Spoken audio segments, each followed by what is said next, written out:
जल की एक बूंद के लिए तिरछित रहते हैं।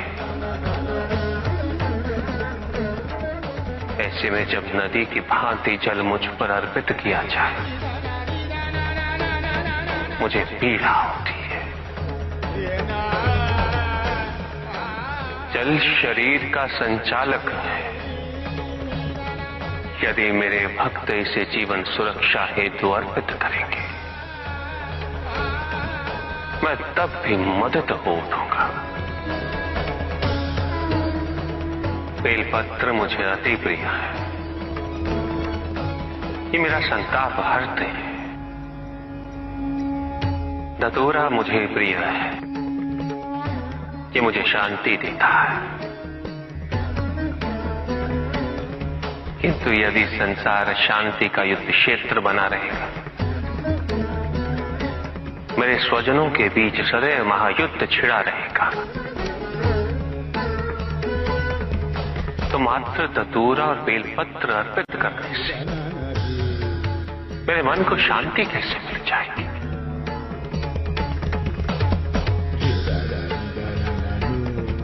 मेरी पूजा संपन्न कैसे हो जाएगी? उपासना में यदि मेरे जैसे हो जाने का भाव है, तो मेरी सच्ची उपासना है।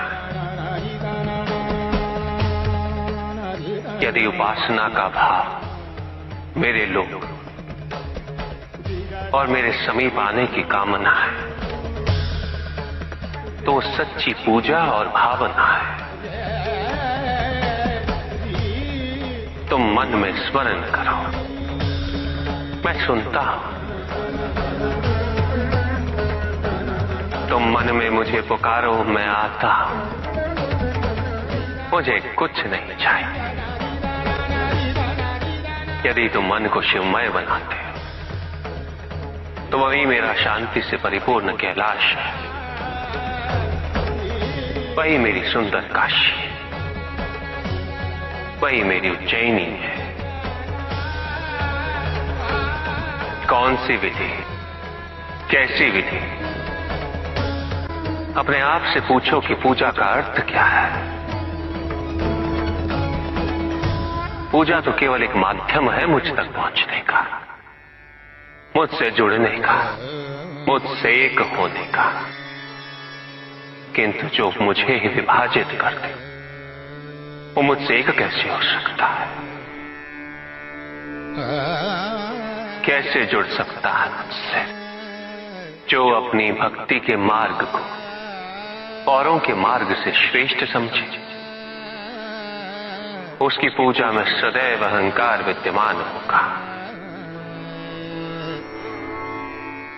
पूजा करने के लिए श्रेष्ठता का नहीं, समानता का भाव आवश्यक है।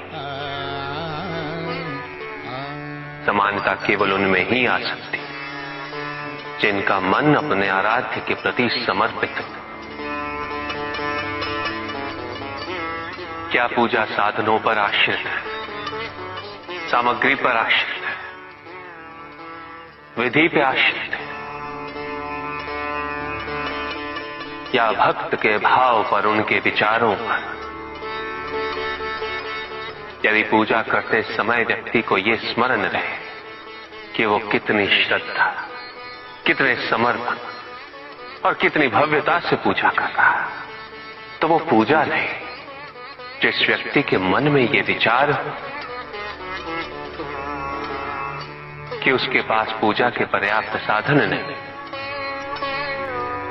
तो पूजा उसकी भी सच्ची नहीं होती। पूजा तो केवल वही सच्ची है जब भक्त के मन में